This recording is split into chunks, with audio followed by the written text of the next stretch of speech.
it's been quite an emotional ride in the past 2 weeks because over the 2 weeks ago, we unfortunately lost arguably one of the greatest actors to play the Cape Crusader, Kevin Conroy.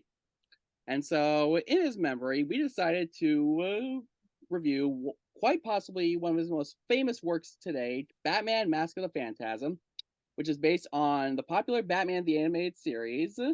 And in this movie, there's a series of murders happening with some local gangsters, and people think it's the Batman. However, when a new villain known as the Phantasm arrives, it's up to Batman to try to figure out who this person is and why they're doing this.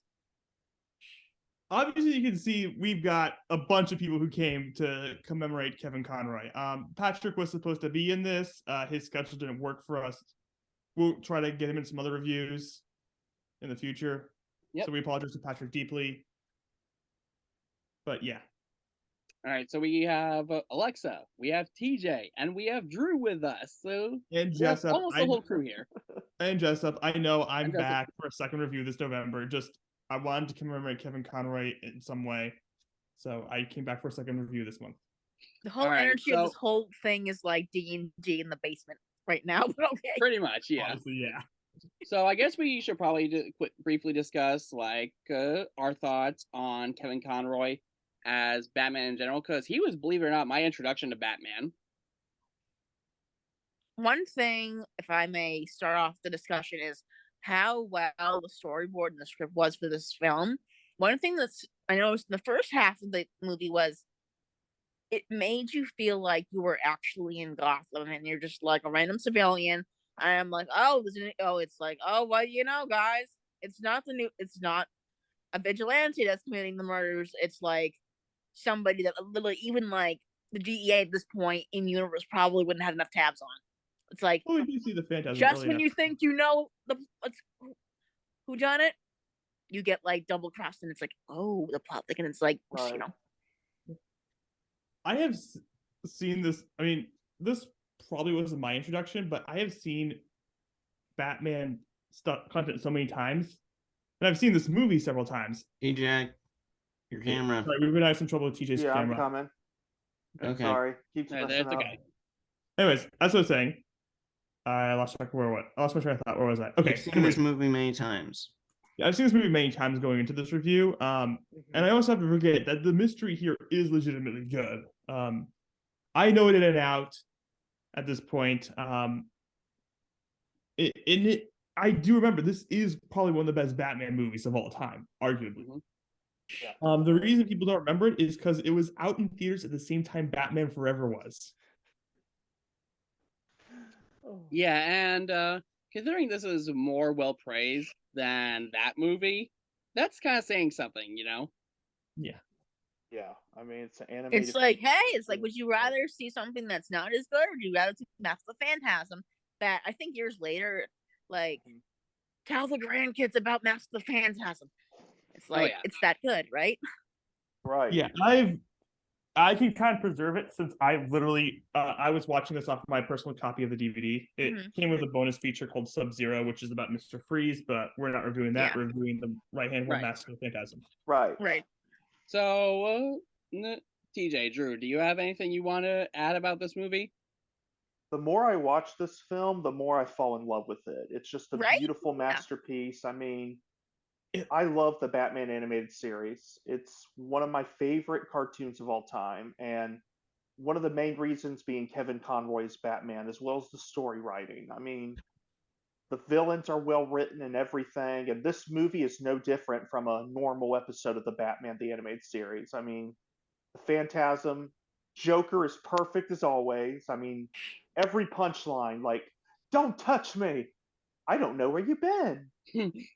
Like, it's just a great movie all around. And it goes into a little bit of Bruce's backstory, too, in a way, because we start to see him transition to Batman.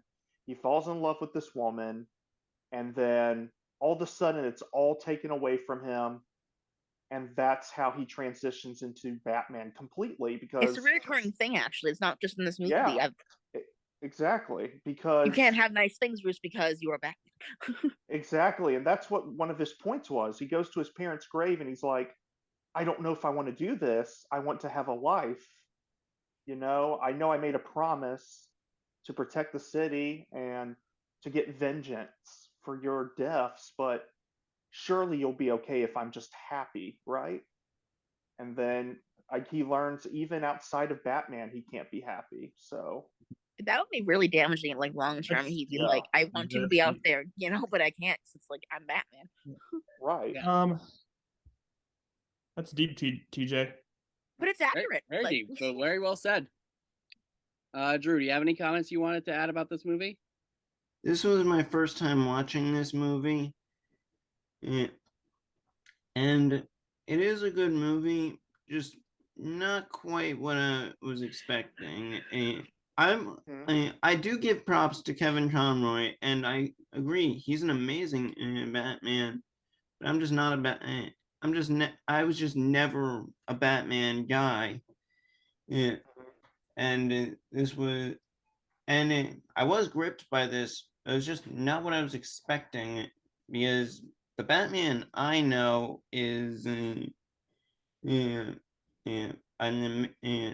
a godlike detective with massive amounts of equipment and resources to find any mystery. And preface, I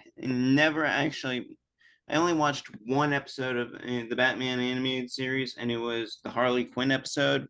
Mm-hmm. Which one? Do you remember? Her origin. That one. Oh, that's a good one. Yeah, and Yeah. That's when Joker got the weird eyes. Yeah. Oh yeah. Yeah. Isn't that the same season where the IRS went after him and he freaked out? Oh yeah. Anyways, getting off track.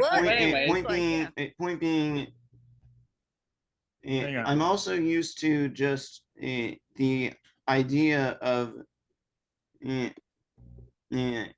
after Bruce Wayne's parents died, Bruce Wayne psychologically died, and Batman took over, and Bruce Wayne is his mask.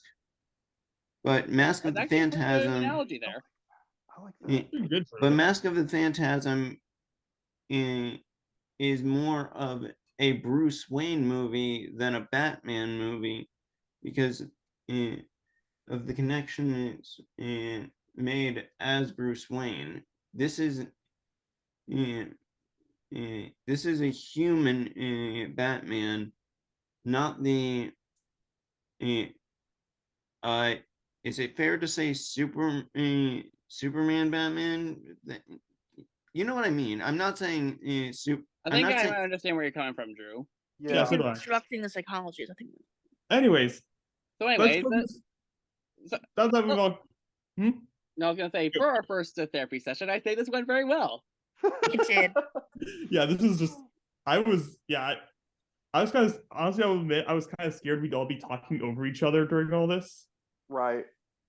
I'm glad they didn't have it too much. But anyways, moving on.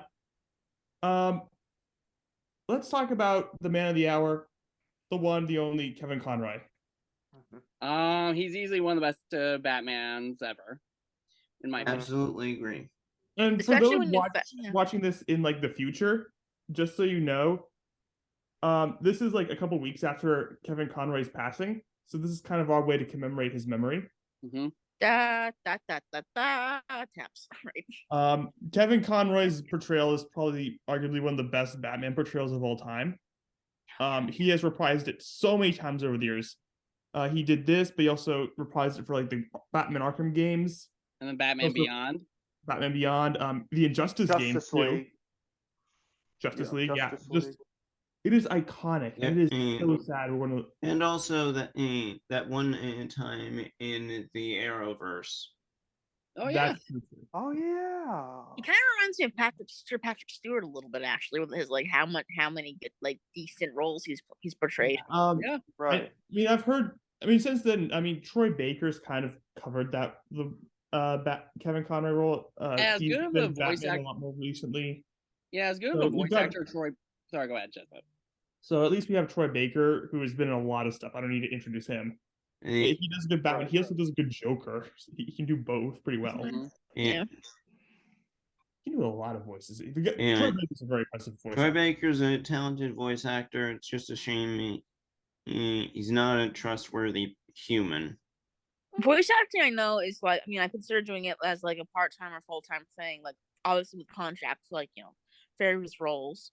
Mm-hmm. It's more, I think it's as with being a like an influencer, like anything involved in the media, it's demanding, long hours, sometimes inconsistent pay grades, and just negotiating with the networks is like another thing entirely. So it's like, I get that there probably were times in Conroy's career where he's like, I just wanted a nap and another nap. All right, so does Well, anybody Kevin have any Conroy, you'll closing be thoughts? missed. If anything, when you think about how the more roles you've done as a voice actor, the more people hire you. It's like, usually when it comes to the more famous voice actors, like this guy in particular, if you have the right ability to manipulate your vocal cords to change the tone, change the pitch, that's what gets you hired. That's to get you more roles. The fact that they're able to maintain the Batman voice for so many years and so many different continuities is a testament to this guy's prowess as a voice actor, but also as an actor.